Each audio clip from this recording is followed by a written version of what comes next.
You ask Tiger to solve. This deals with linear equations with one unknown. The final result is y equals -10. Let's solve it step by step. Group all y terms on the left side of the equation.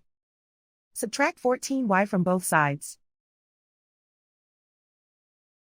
Group like terms. Simplify the arithmetic. Group like terms. Simplify the arithmetic.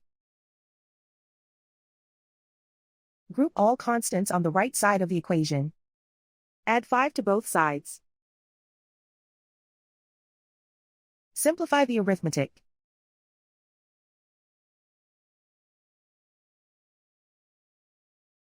Isolate the y. Divide both sides by -5.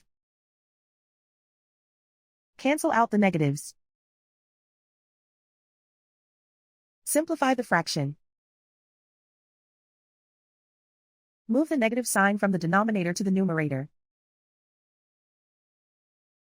Find the greatest common factor of the numerator and denominator.